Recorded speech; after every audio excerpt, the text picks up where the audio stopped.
Welcome to the Birth Abroad podcast. My name is Megan Jennings, and I'm honored to host mothers who have come here to share their overseas childbirth stories. From fertility journeys to postpartum and beyond, this podcast is meant to hold space for women all over the world to share their unique experiences with the challenge of becoming a mother away from one's home country. Let's get in today's episode. Well, hey everyone, and welcome to today's episode. Today I'm going to be interviewing Katie Bjärgvide. She is an American living in Sweden, but I just want to put a little bit of a trigger warning right now on this episode because for the first half of Katie's story, she is going to be sharing a story of miscarriage. And she went through the miscarriage in South Africa, and she walks us through the whole story of when she found out she was pregnant, what ended up happening, and then her experience going through the actual procedure in South Africa, both in terms of the medical procedure and also trying to get sort of emotional support from the community around her. So if that's not something that you feel you're in the place right now to listen to, maybe don't listen to this episode and come back and revisit it later. Or you can just kind of skip halfway through the story because then she goes on to tell us about her successful twin pregnancy, which she ended up delivering in Sweden. So it starts off a little rough, but it ends with a happy ending, and she has a lot of really good wisdom to share about motherhood in general. And if for any reason you don't want to listen to this episode, maybe just skip all the way through to like the last few minutes, because I love what she has to say about mothers and their worth at the end of her episode. So take a listen to that if you can. Otherwise, come back and take a listen to this when you feel like you're in a place of being able to hear maybe a story about loss. So without giving much more away, here is Katie's story. Hey Katie, and welcome to the Birth Abroad podcast. Thank you so much for taking some time to sit down and tell us your stories today. Thank you. I'm just really excited for this opportunity. So, yes, I'm Katie. I am originally from the U.S., from Utah, and I live on Gotland, which is an island of Sweden. There are two of them. And I do YouTube. That's like one of my main passions, and I do quirky, silly vlogs and videos. I want to make people laugh and have fun. It's called Epic Kate Bjärgvide, but don't be scared about that Bjärgvide, because if you type Epic Kate, you will find me. And I'll put a link to your YouTube channel in the show notes, so it'll be easy for people to find if they can't on their own. So yeah, I ended up living on Gotland because I married a Swede, and we actually met in Germany when we were with a Christian theater company called Covenant Players. We met there, and we just clicked right away, our weird, quirky personalities. So yeah, his name is Morten, and he's wonderful. How long ago was that you met him? We met 10 years ago. Oh, wow. Congratulations. And we've been married for 9. Okay. So, you were living in Germany.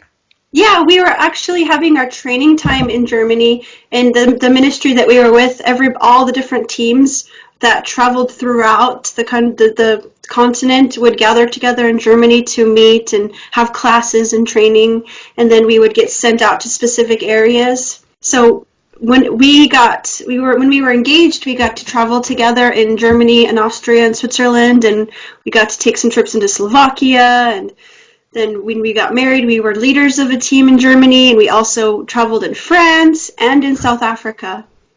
I have a little bit of travel envy right now. Yeah, we had quite an experience. There's a lot of stories behind that too, but there's not time to go into all those. Maybe the next podcast, right? Maybe.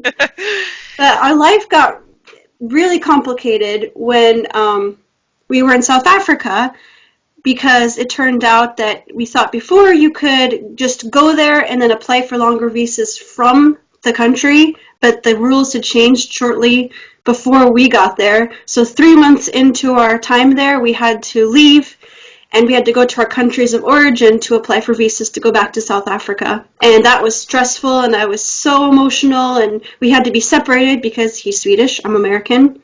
And while we were separated, because of the dang visa situation, I found out I was pregnant for the first time. And, oh man, I remember buying the pregnancy test and kind of hiding it in my bag because, I didn't want anybody to see it, and waiting for that first pee in the morning because I'd heard that was the best pee, and just walking on air, being so excited, but so, I also remember feeling, oh, okay, those crazy emotions I had the other day where I totally screamed at that lady, that was pregnancy hormones. Okay. Now, were you in the States when you found out? I was in the States. I was in Southern California, where the world headquarters of Covenant Players are. Okay. So that's where, for the first time in our entire lives as a married couple, we actually had a 9-to-5 job, and I loved it. It felt so good. Before we had to be separated to deal with visa stuff, when we realized Morten had to go to Sweden to apply, we were going to work at the office and coming home, but when he had to leave, I was just so broken up. And then I remember calling him to tell him that I was pregnant, because the thing is, he was always the voice of reason, and I am the voice of emotion. And I was just from the wedding night, from our honeymoon, I was taking birth control and praying, please don't work, please don't work. I always wanted to be a mom. You would never know by how much I complain about my kids now, but I did, and I still do, of course. But he would always say, Katie, it's not a good time right now. We're traveling. This would be really difficult. We have to wait until we're finished with our commitment here. But when I found out I was pregnant and the birth control didn't work, I was just okay, God had a plan. So we were Facebook Skyping, whatever it is, and I was like, Morten, I need to see your face. I need to tell you something. So he put his hands up into his hair, and his eyes got wider and wider like dinner plates, and he just went, what? Oh, I bet you have that image just burned into your brain, true. Don't you? Yes, burned in such a happy way. Even though it didn't turn out so happy, it's still a happy memory. Funny that. And so I went to my first doctor's appointment in Germany, and boy, that was traumatizing. Good grief. A lot of Germans are very nice people, but this doctor, he was a man, for one thing, and this was my very first checkup, so I didn't know what to expect. And he was like, take off your trousers and your underwear, sit in this chair. And I was like, oh, what now? In the movies, it's all that really nice, cozy, over-the-belly stuff. But I sat in the chair, but I left my underwear on, and he was like, take the underwear off. Okay. So I'm there just focus on the ultrasound screen, or focus on the screen, not on the guy with his fingers up in my hoo-ha. And I was so disappointed because he said, oh, it's too early. There's nothing to see. It was just this picture of this, black sac. So he's like, so that meant that, it was too early in the pregnancy to even be able to see a heartbeat. And I was so disappointed because I so wanted to hear that heartbeat. And I couldn't remember when my period was, so I was dreaming that, oh, maybe there's the whole body to see. Maybe there's elbows, it was just off in la la land of happiness. But it was just a black sac, and very shortly after, Morten did come back to America, and then we flew back to Germany, and I just wanted to tell everybody. I wanted to tell all of our friends, but our leader said we should just keep it to ourselves, just in case. What? I want to celebrate with people. Come on!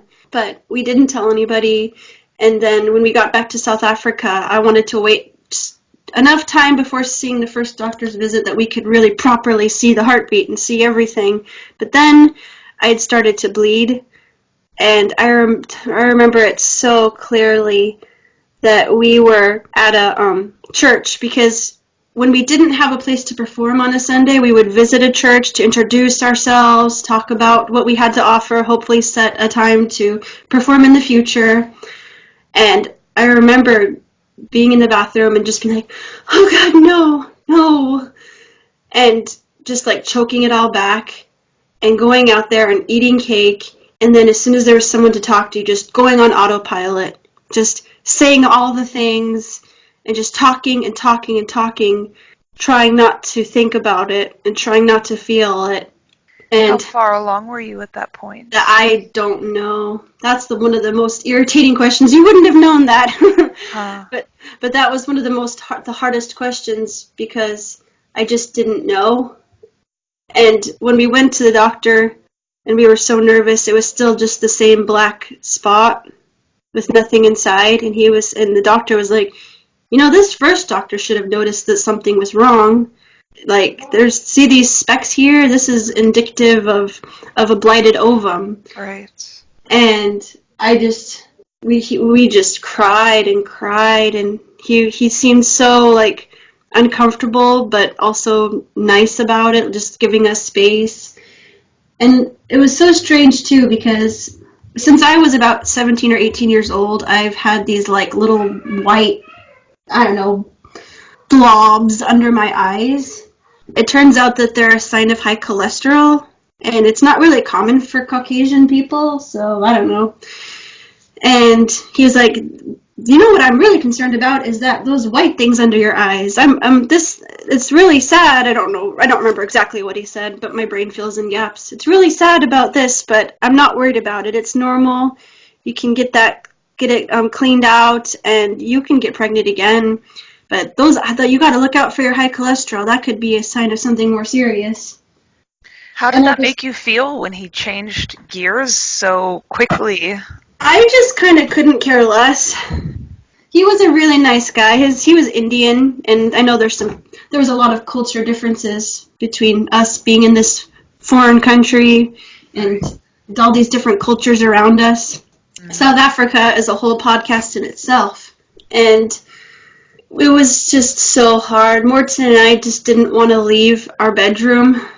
We didn't do so much traveling then, thank goodness, because we would travel to performances when we had them, but there weren't so many performances.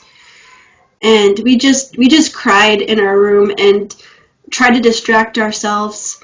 So, had either of you told your parents about the pregnancy? Oh yeah, we told everybody in our families.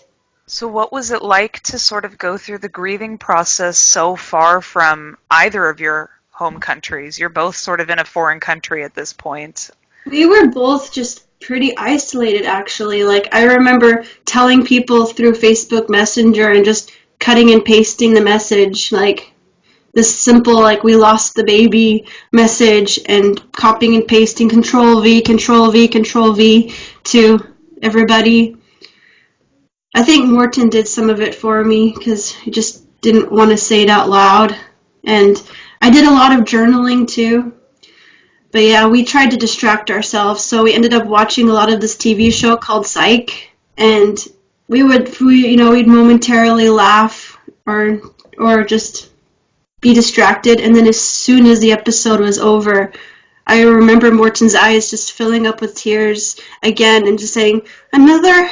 So, I remember one thing that was pretty interesting, though, that was kind of amazing, too, was not even a week or so after it happened, we had a performance, and the other lady on our team, Denise, she was actually our boss. Her and I did a play about suicide, where there's one person standing on a ledge, and the other person is trying to give them reasons why they should come down. And we, learned it and performed it in 24 hours. Well, she already knew it, but I didn't know it. And just being able to direct my energy and my sadness and my concentration into something else just felt so good and so fulfilling.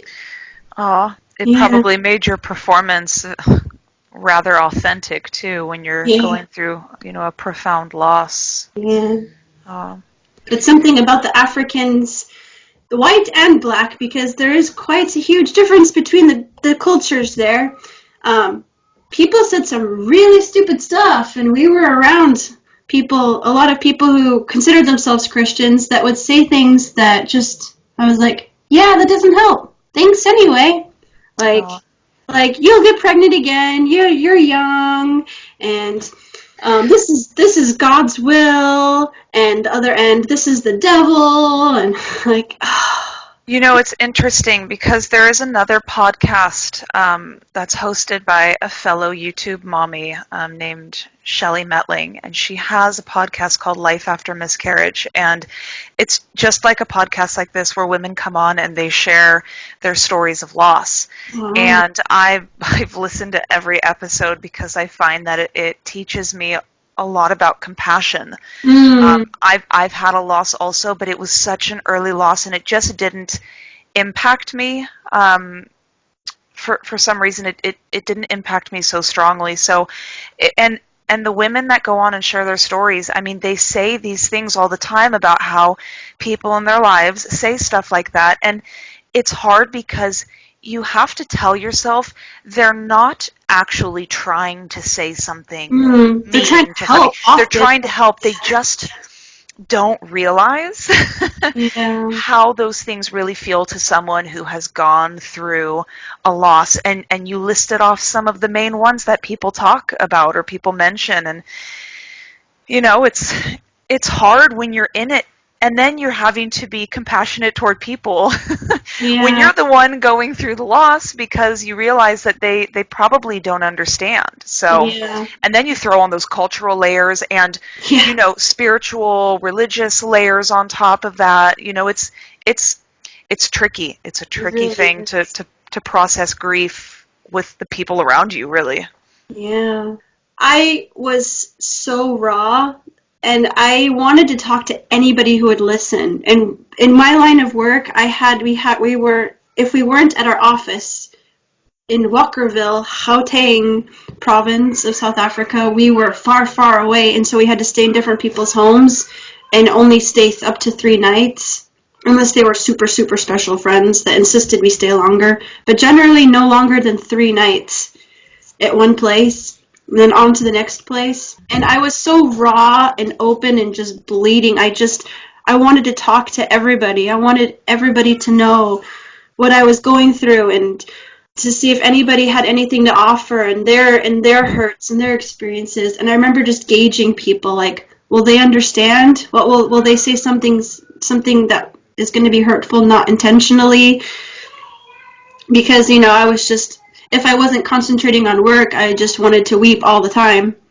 And that was it's really interesting to think. And I thought, oh yeah, what you said about compassion, about learning compassion from other people's stories. Before you've been in the midst of pain, you can't have compassion for people. You just can't put your brain into that dark space. Nope. Yeah, you can like memorize the things to do or not do, but until you feel it, it's impossible. It's like similar scenarios. I like to use the analogy of it's like trying to describe a color that doesn't exist. Ooh. You know, you can't describe it, and you can't visualize a color you've never seen before. And it's similar. You know, we can think we understand, but when it comes to like deep grief, and everyone processes it differently, so it's hard. And often with a kind of grief like that, there's also a different kind of trauma that happens somewhere around there. And my trauma was I had to have a DNC, dilation and cutterage. And I had to be in the hospital. And if this had happened in a not third world country, it would have been a 20-minute in and out in one day thing, like easy breezy. But this was in a public hospital, and I was there for 3 days and 2 nights. Oh my goodness. And it was awful. Would you mind explaining the process and how it was out there? Not at all. So we were in a waiting room for a long time, and it was packed. So many people. There was barely a place to sit. So many people just looking so miserable. And when we finally got up to the window and it was finally our turn, it was only about the equivalent of $15, which is nuts. And there's 150 rand, so it's kind of like the kroner. It's like just add a zero. Right. And I went in, and they immediately took me to a room and put an IV in me for later, because, I didn't need it until the third day, so I just had to walk around with this bag on my arm. And my husband was a genius, and he doesn't do well with blood and needles and things, and he watched them put the IV in, and all the color from his face almost immediately drained, like his lips were white. And he was trying to tell the nurse or orderly or whatever the guy was, I need to take a minute. And the guy's like, no, we need to go. We need to take her to the place. And Morton tried to pull himself together, but as soon as we got into the elevator, his head crashed into the wall of the elevator, and he was out. And I was just crying and saying, he fainted. Thank God I knew that he had fainted, because he fainted another time and I didn't know what was happening and I thought he was dying. That's another story. Oh, no. But, oh, man. They took me to this room, and so there were 3 separate rooms full of patients. There was a lot of people in each of them. So I was in the middle one, and then the bathroom was on the far side, and there was a roll of toilet paper way on the other side. So to get toilet paper, I had to go all the way through one ward, back through mine to the third, and to the bathrooms. And the bathrooms had no electricity, so I couldn't see what was happening when I was in there. And yeah, at least there was running water. I'm a person who has, I guess we all have our different sleeping rituals, but at that point in my life, I had to sleep with earplugs. Like, it's just part of my thing to help me to shut out everything, and just the feeling of them in there helped me feel secure, and I didn't have any that first night. And I heard people literally moaning and screaming through the night. I remember this one girl with like this hand that was ridiculously swollen, just like whimpering to herself and rocking herself. And, oh man, it was so horrible, and I was so lonely and so sad. My very first night there, I was like, can I have some sheets and blankets and a pillow? And they're like, oh, we don't have any. I'm like, are you serious? I have to spend the night here without blankets and sheets and things? And they managed to find something for me, but the bed was really lumpy and uncomfortable. And every so often, a doctor, a nurse, or somebody would pick up the thing at the foot of my bed and say, how far along were you? Like, I don't know, somewhere between 6 to 12 weeks. I just didn't know. And like, how old are you and how far along were you? That was all that I heard. And one kind of funny thing that happened was when they wanted to make sure that I actually needed the DNC, I was told to go and get another thing where they check you out. And so I was so used to at that point of having to take my underwear off that I took my underwear off and waited there. And the guy was like, ma'am, this is over the stomach. Oh, no. He was this really awkward man. Oh, my God. Oh, no. Oh, that must have been, oh, gosh. Yeah. But it was already so awful. Everything at that point, I was like, what's another awful thing? And so I had to be there for one night. And then when the next day, Morton and my team did visit, and that was really special. And then Morton told me that Denise actually wanted to buy a special tree, a little memory tree to honor Voyo. That was the name that we came up for the baby. I mean, it's a Zulu, I think it's Zulu. It could be Xhosa, African name for joy or happiness. Oh, so special. Yeah. Oh, I'm sorry if I'm sorry if this is a very triggering conversation. It's okay. It's kind of strange because I didn't really expect to feel things because I haven't really cried or anything for a really long time, so it's all okay. Did they ever give you the option of any other treatment besides the DNC? Like, had they talked to you about maybe taking like Misoprostol or any kind of... No, they didn't ever tell me anything that was happening. And one thing that was really hard was I just kept waiting for it to be my turn, you know? They would take in the gurney, people would they would roll people over onto it, or people would roll themselves over onto it. I was hearing people chattering in languages the whole day long that I didn't understand. I just kept playing this game on my phone because I had nothing else to do. And I couldn't sew. Like, I'm a person that literally sews all the time, basically. So that I can make little bags and things like that. But I couldn't sew because the IV in my arm hurt when I tried to move my hand that way. And at some point, the guy was like, "Oh, you're not ready to have this DNC. You need to have this pill." And this guy was actually like really good looking. I don't know if you know what Trevor Noah looks like. No, but you look up Trevor Noah. Whew, boy. But he was really good looking, and he told me that I needed this pill to be put into me to prepare me for it. And he was like, "I don't know why they didn't give this to you yesterday." I'm like, oh gosh. So anyway, he put the pill up in me, and he didn't tell me what was going to happen. And what this pill did was basically prepared me for labor. And the whole time I've been around sick people all the time, and the only thing that I'm doing is, bleeding. But I'm not feeling sick. I'm feeling absolutely normal. But after this pill, I was moaning and feeling the worst pain of my life, like probably worse than when I had my C-section. Well, the day after the C-section when I had to stand up for the first time. But I was just riding these waves of pain, twisting, like literally holding onto the bed and twisting from one side to the other with the pain. And then I had to go to the bathroom, and I was in there, and I couldn't see anything, and I felt like two big things come out and plop in the toilet. And they told me that, it was a blighted ovum. There was nothing inside of the egg. It's just undeveloped tissue or whatever. But it still felt so strange to have to feel something come out of me and to plop in the toilet. And I told a nurse, and they didn't do anything because it was late and there was no light, because there was no electricity in the bathroom.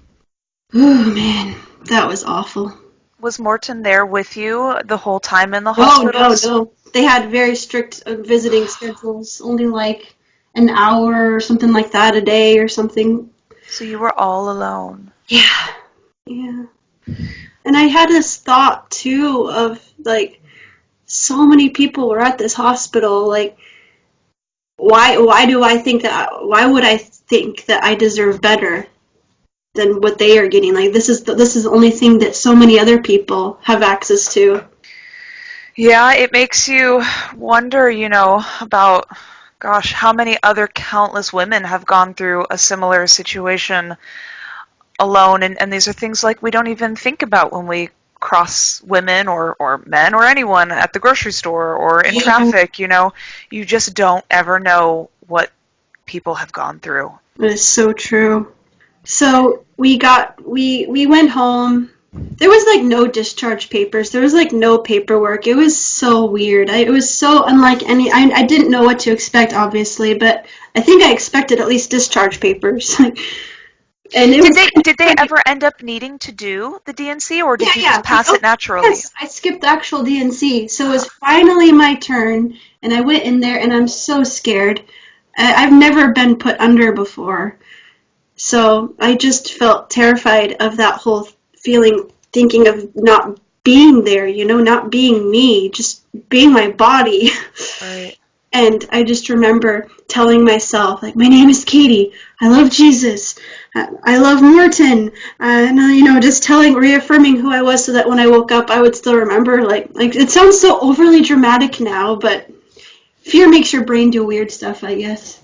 Well, and especially if you're in a foreign country in a hospital that, is maybe lacking in certain creature comforts that you're used to. I mean, that's a really scary situation to be in.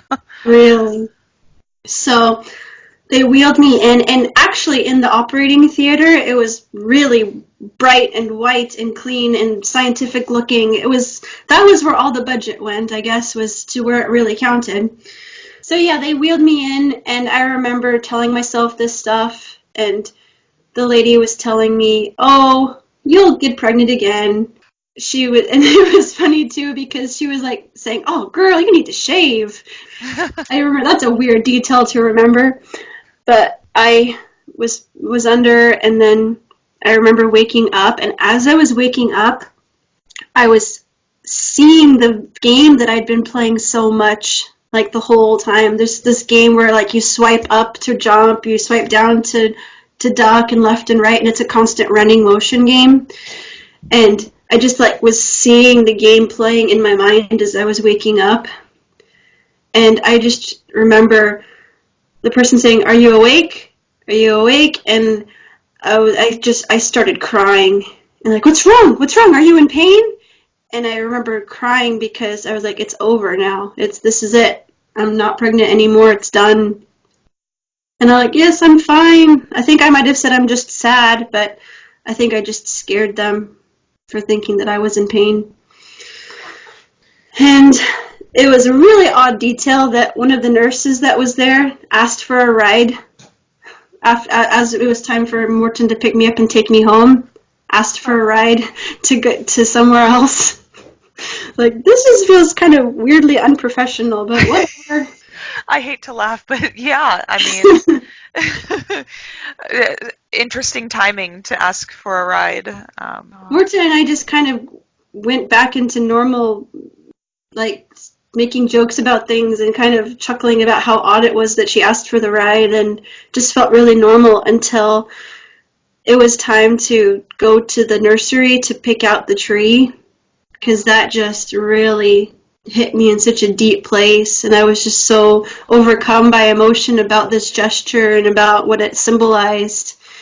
You know, like, it's the closest thing to a burial, and like that little picture of that black blob is the closest thing I have to proof that anything happened. Where is the tree planted? In South Africa. Yeah, the Voyo tree. It was such a lovely thing. And the other really lovely thing that Denise did was she looked up a liturgy for us. For the closest thing that she could find was for a stillbirth, but she kind of changed it around to fit our situation. And so we had like a little service, a little ceremony around the tree, and took pictures with the tree afterwards.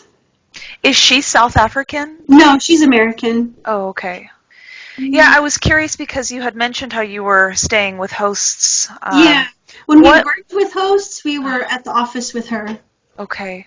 What is like with your hosts? I know you said some of them were your friends, but the culture down there, are they very receptive to talking about loss and emotion, or was this something that you kind of had to touch and feel your way around? Maybe people don't really? Okay. Yeah, like some people just seemed really uncomfortable and just wanted to change the subject, and so just like, okay, we're not talking about that.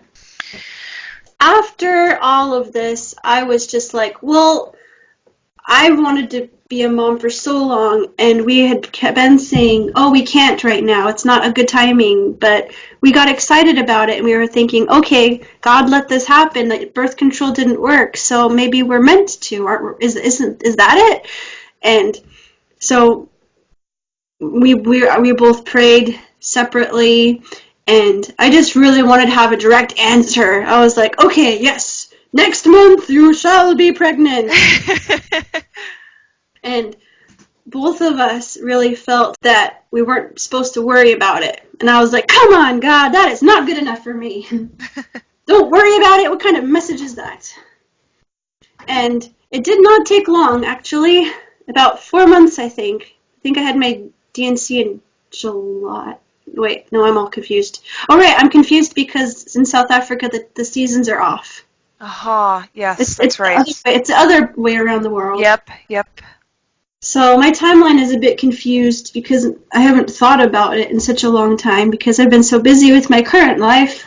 Right, because Christmas would be in the summertime, right? Yes. Oh. So the thing that was happening at the office was that we had to move from one location to the other right around the point when I was thinking, oh, I might be pregnant.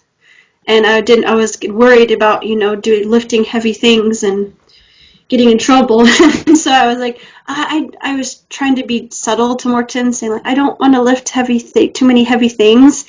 And then both him and Denise got offended at me because she's in her early 60s, not the greatest health. And he's the strong guy. And he's like, I am 60, whatever age she was, years old. I don't want to lift heavy things either. And then I pulled him aside later. I was like, because I think I might be pregnant. But we took the pregnancy test earlier than we would have just because we wanted to hopefully make sure before, doing any damage. Right. And it might have been a clue that, I won't get ahead of myself. The lines were very clear. Yeah, I see where you're going with this. So we were really excited and really happy and really scared, really, really scared, not wanting to get hurt and our hopes up again. Did you know how much longer you were going to be living in South Africa at the time? Like, was there a definite... The plan at that point was to be there for like another year. Okay. So I figured that, we'll have the kid here in South Africa because we're not going to break our commitment. We'll make it work no matter what. Because commitments have always been a big deal to both of us. And so we went to the doctor, and he said, went up in there with his little magic wand and said, uh-oh, bankruptcy alert. Oh, no. There's 2 of them. And remember the story of Morton's eyes as dinner plates and his hand in his hair is going, what? It was a lot more reserved this time. It was more of him kind of staring off into space, going,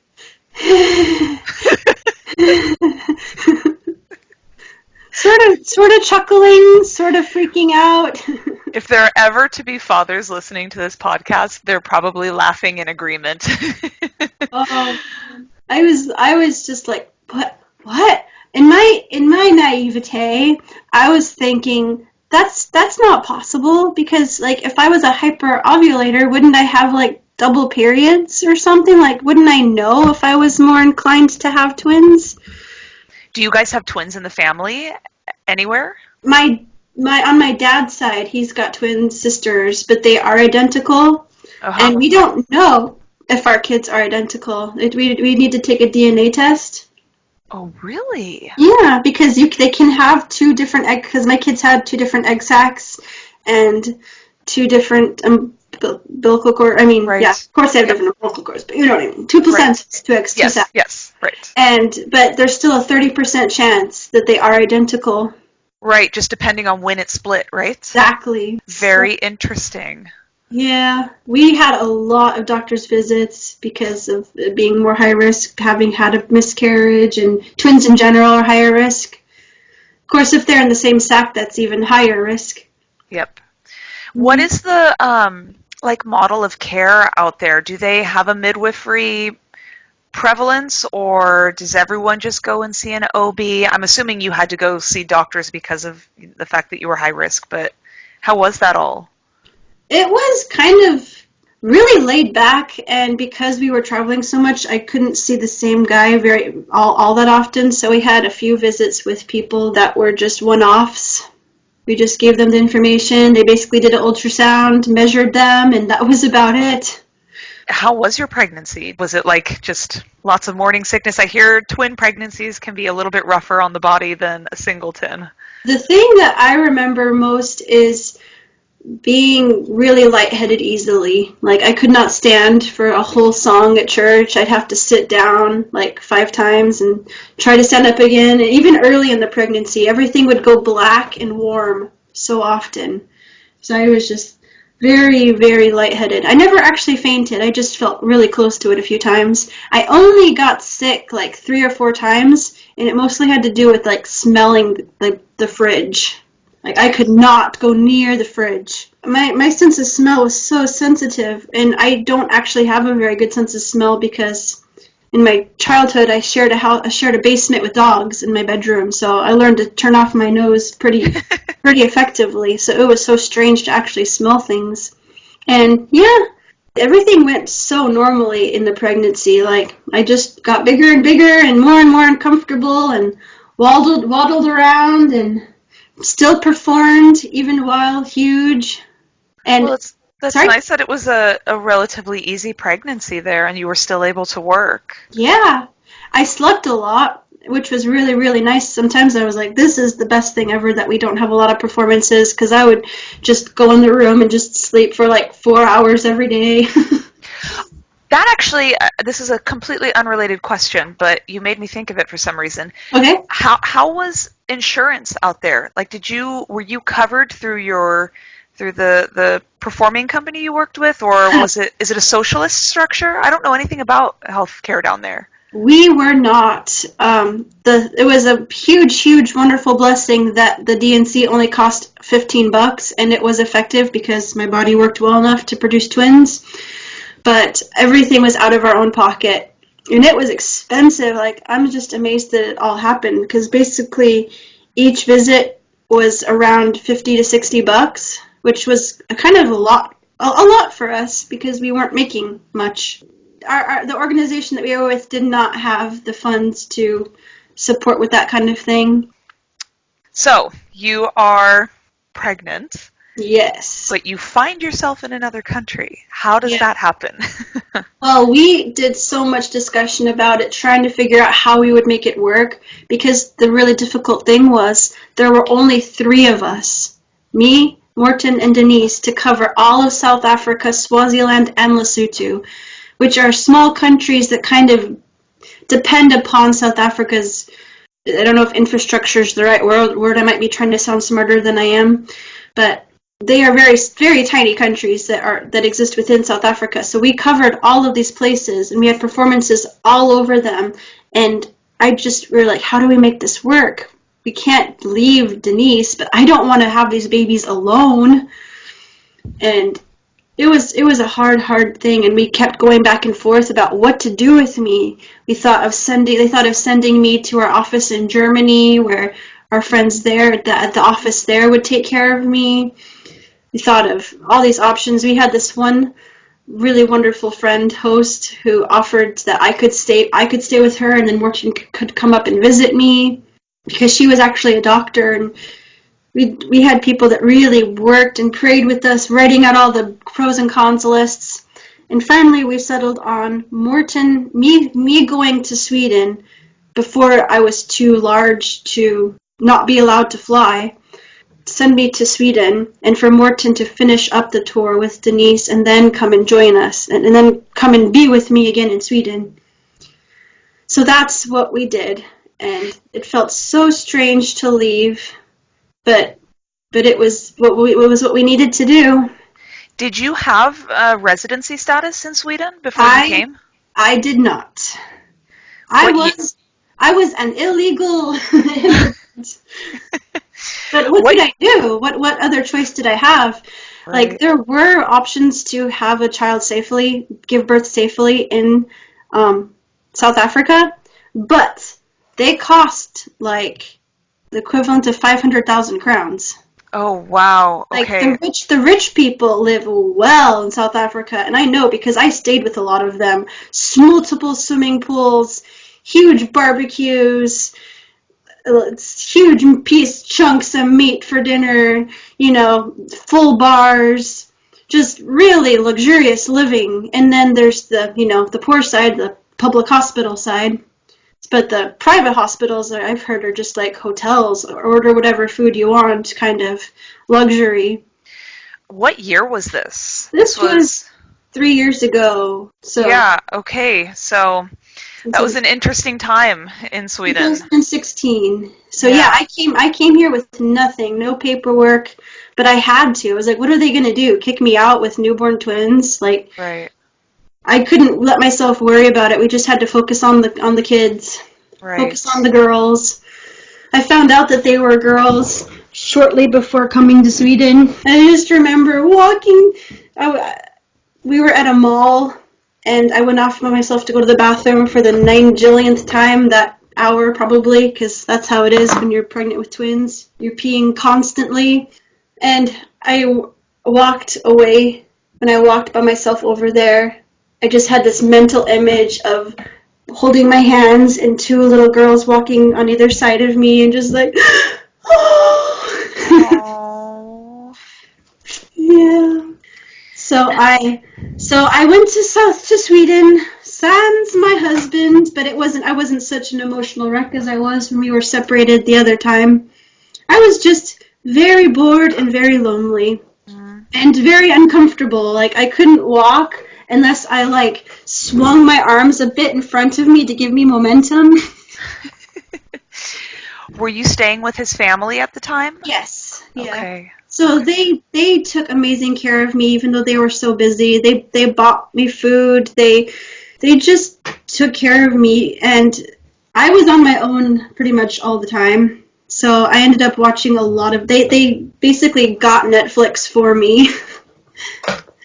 And I watched a lot of Netflix, and I read a lot of books, and now I wish I could go back and visit that time and just be on my own for a few weeks reading books and watching Netflix. Right.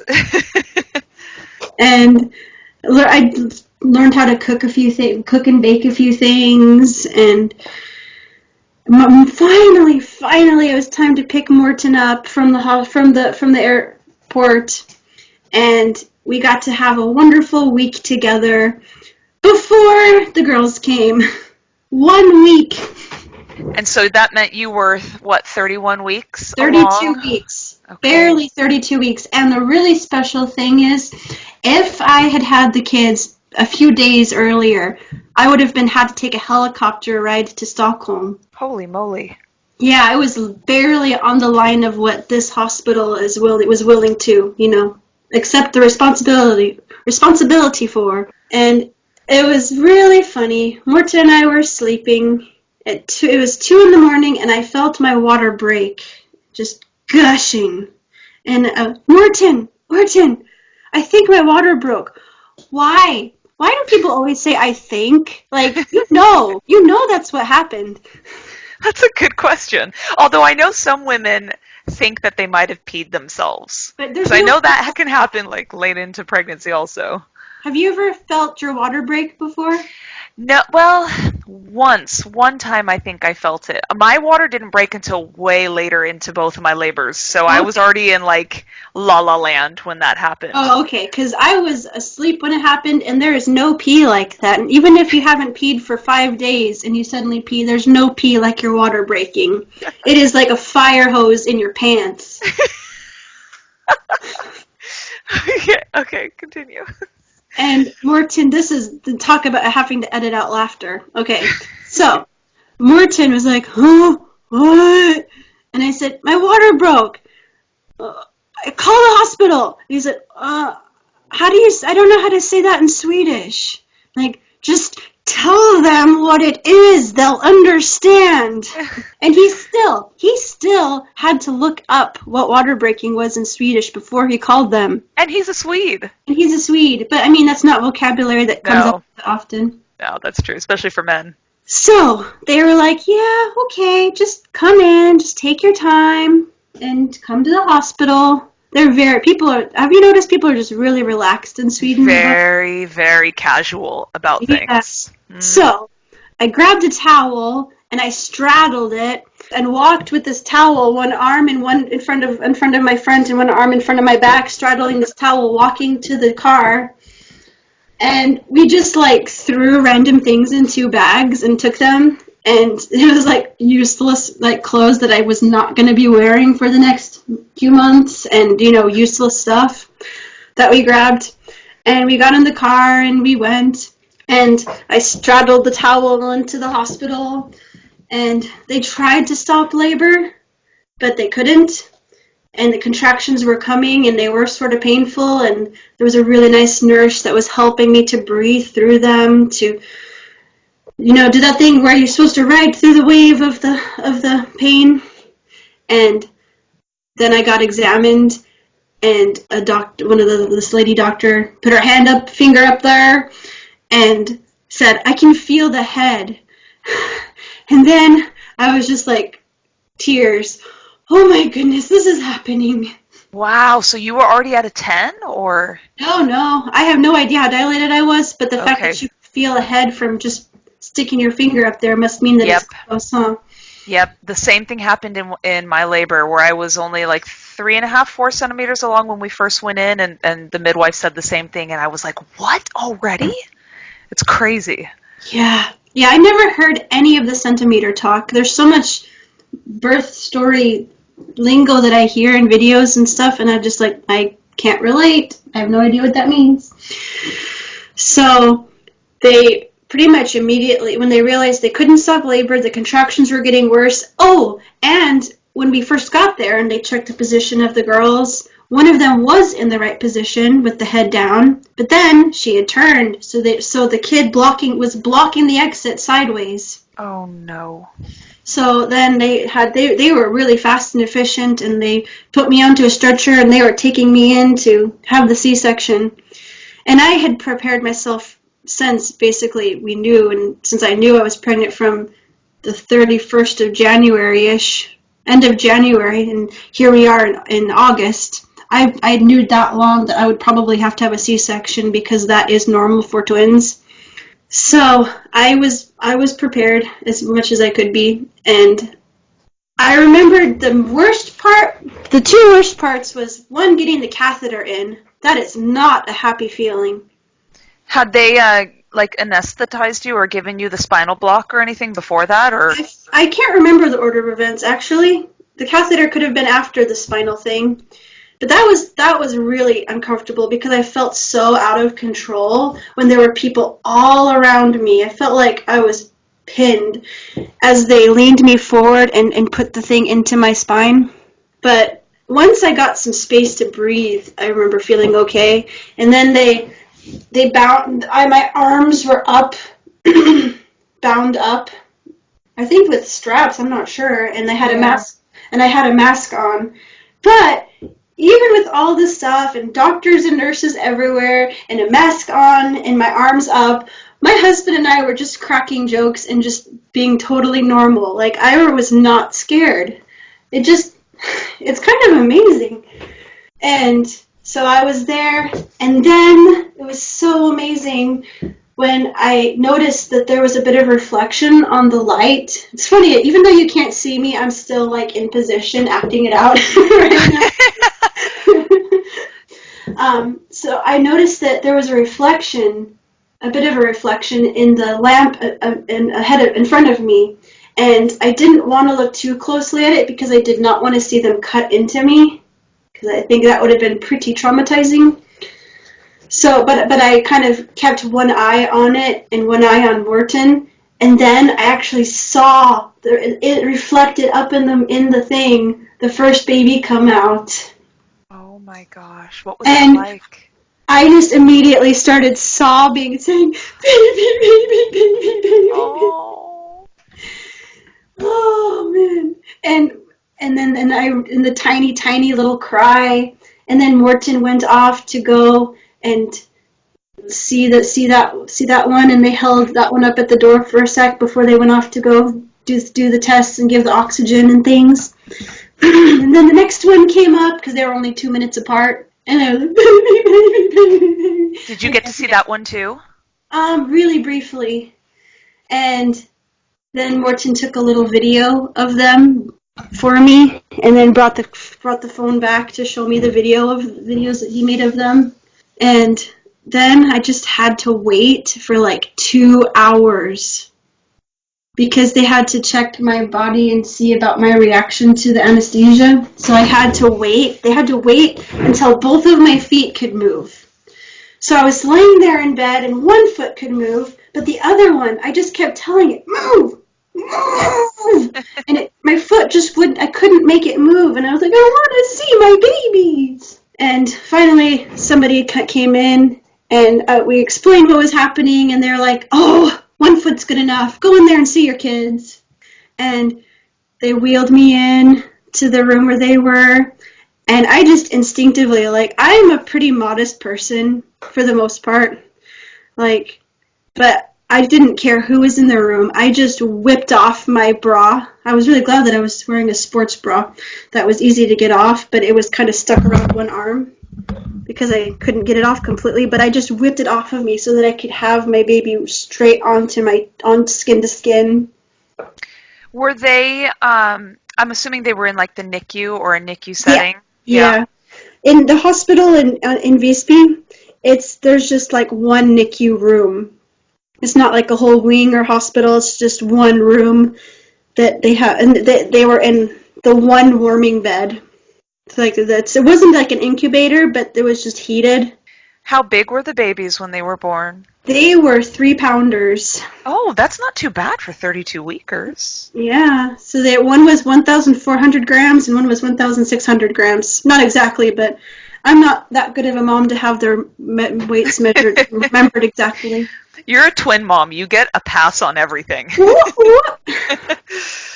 And it was really special too because my husband and I had been talking since we knew that there were two of them. We had one boy and one girl name. We had, 2 girls and 2 boys names. We had thought about this for a long time. So we knew that their names were Amelia and Eleanor, but we didn't know who was who. And as we were holding them for the very first time, he had one and I had one, and he was thinking, so, who do you think you have? I don't know. And this is the smaller one? And I said, I think this one's Amelia. And he said, oh, good. I think this one's Eleanor. That's so sweet. So they just sort of absorbed their names, huh? Yeah. And the people there were quite surprised that they already had names because so many people are not ready that early. I feel like a lot of women in Sweden actually wait to name their babies. Yeah. Like, it seems to be a common thing in my Swedish due date groups. Yeah. So interesting. Like, someone will even wait months. I can't comprehend that. Yeah, because what is it? You get like 3 or 4 months before you have to submit a name for the baby here? I have no idea. No, you get a long period of time. Because I know in the States, I think it's something like you get 3 days before you have to have a name. Wow. Or something shorter. But here you get months. Wow. So I know. So it is an interesting thing.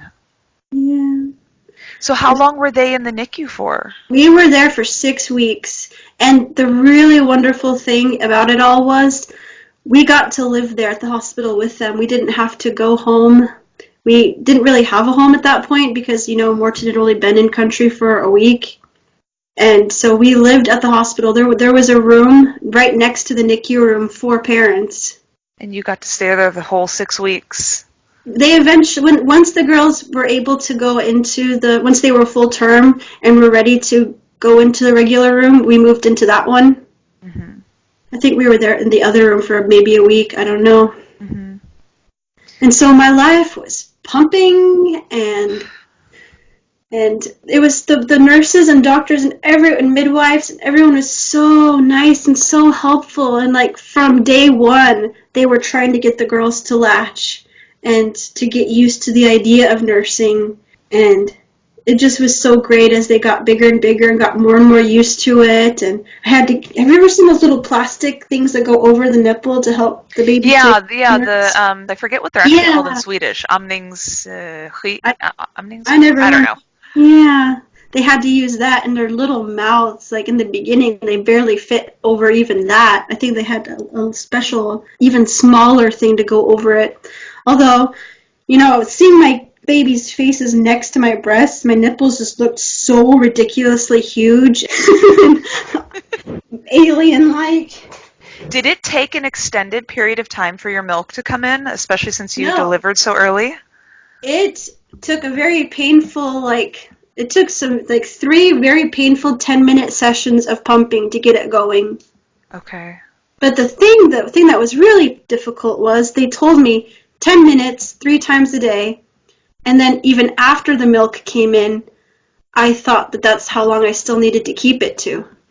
Wait, but they told you to only do 10 minutes 3 times a day? Yeah. Huh. Okay.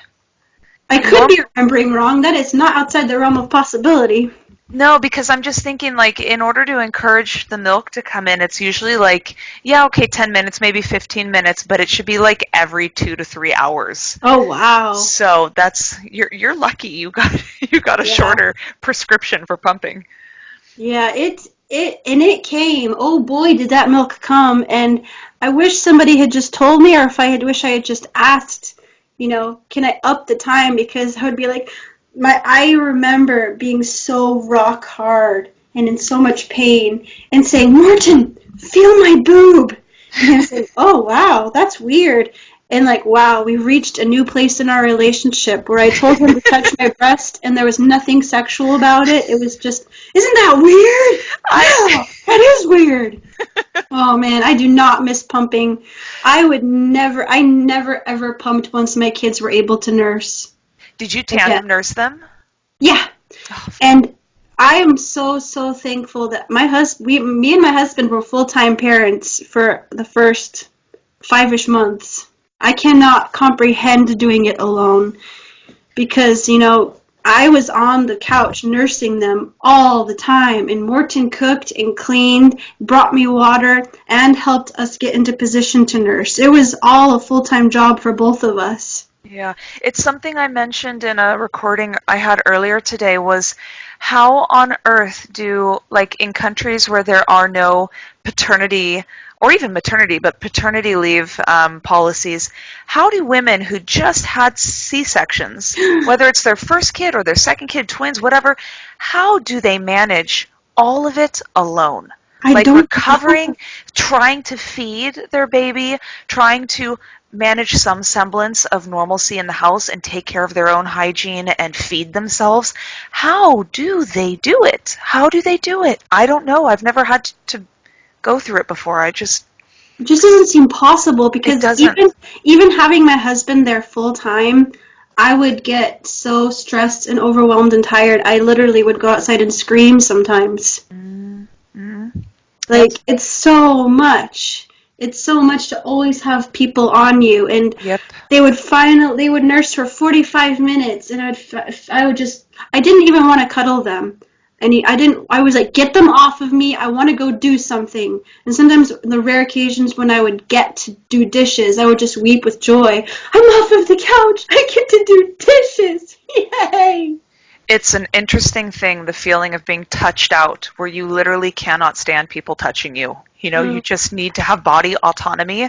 I wish I could go back and revisit times and want to cuddle them more.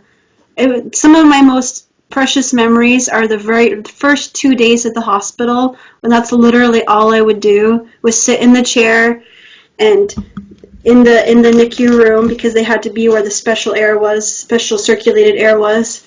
And they would put them both on my stomach, and they were so little, like both of their heads would fit like above my breasts, or so often there'd be one at my breast and the other one at my stomach, and I would just lay there and fall asleep with them in my arms. It doesn't feel real. Like the pregnancy in South Africa, the living in the hospital, them being tiny, it feels like it happened to somebody else. Right. Well, I mean, your pregnancy in and of itself was cut short by, 2 months almost? Yeah. But how miserable I was at week 32, I can't imagine having gone another 2 months. Yeah. Incredible. Yeah.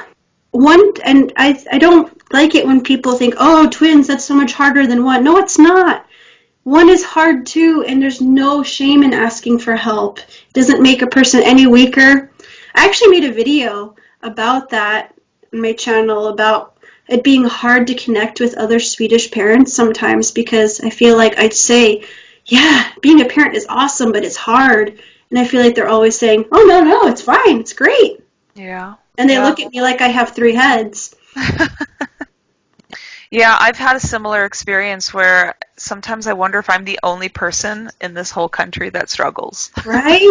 When I went to Öppna Förskola, which, for those of you who don't know Sweden, is an amazing thing that every country should have.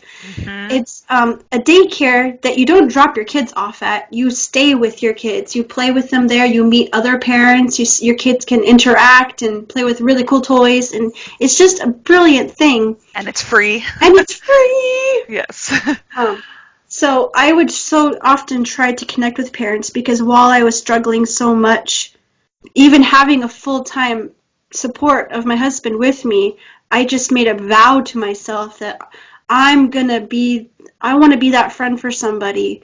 I want to be the person that they can drop their kids off at my place and go take a nap or a shower or do some craft or something that they enjoy doing. And I tried to open up to that to so many people, and I was mostly met with, confused looks. Because maybe I should have, tried to get to know people a little better before inviting them over, but I was also super lonely. Oh, bless your heart. I did the same thing. It was my daughter's birthday, and I had met another mom that I had connected to at an öppna förskola, and my daughter's birthday was the next day. Like, we were having a little Halloween-themed birthday party, and I invited her over, and she looked sort of taken aback, and I'm like, oh, sorry, that's my American side coming out. Like, I get along with someone, I invite them over, That's what we do. Yeah. Not that big of a deal. Yep, exactly. But like the three heads look came up, and I'm like, oh gosh, I just did that thing again. I did that American thing again. Any plans in the future for siblings, or are you guys good for right now? We are good for right now. I can imagine. Yeah. I mean, there is a part of me that's like, okay, the older I am, the more complications there can be in a pregnancy. But my husband is studying, and he can't take time off of that. There's no parental leave from university, right? And just all the incurring debts and things, and the fact that we need a bigger car because my kids are scrunched in there and my husband's scrunched in there, and I'm really, really thankful for my job so that I can contribute to the family needs. Right. Well, is there anything else you would like to share from your story, or any advice you would like to give to anyone that might be in your shoes in the future or now? I think that a really good piece of advice would be, don't obsess over things that you literally have no control over. Like, just take things as they come and ask for help and try to make connections with people and build trust with people so that you can become those friends that can help each other take care of each other's kids. And don't lose hope about creating those connections, because you will find friends. The Swedish friends that I have, they feel isolated and lonely. And the culture, as part of the Swedish culture, is jantelagen. Mm-hmm. And that's what I made the video about connecting with parents and why it's hard. Jantelagen is a Swedish thing that's like, there's all these rules. And one of the rules is so sad, but it's like, don't think that anyone cares about you. Yeah. And people are isolated under that. There are so many things in the Swedish culture that is designed, it feels like a diabolical design to keep people isolated and lonely. Yeah. And like,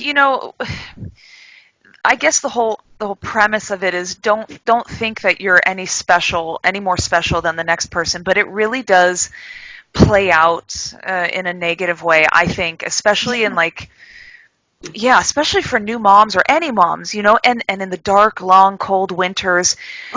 Seasonal depression. Exactly, just like how you're not supposed to culturally think you're any better, it's kind of like you don't really want to ever talk about how hard you have it. Exactly. Just like you said, like it plays out in really weird ways. Like, don't think that anyone really cares, which of course that's not the way it is, and it's not the way it should be in any event. But it can make an isolating time in an already isolating culture even more isolating, you know? And it doesn't have to be like that. So find an open daycare called öppna förskola. Google that. Find out where it is and go. Don't be scared to go to a place you've never been before. And I know it's scary and I know it sucks, but it's a step in the right direction to not feeling alone and isolated with your kid. Mm-hmm. And when you are so angry and so exhausted that you feel like you can't take it, it's okay to walk away. It's okay to go outside and scream. Make sure the baby is safe and can't roll over, or ask somebody with if you need to, ask somebody to say, can you please watch my kid for 2 minutes while I go outside and scream? Yep. But it's okay to say that it's hard and to feel like you're not doing a good job. I could say so much more about the whole breastfeeding journey and the whole kids gaining weight not fast enough journey and feeling like I was a total failure.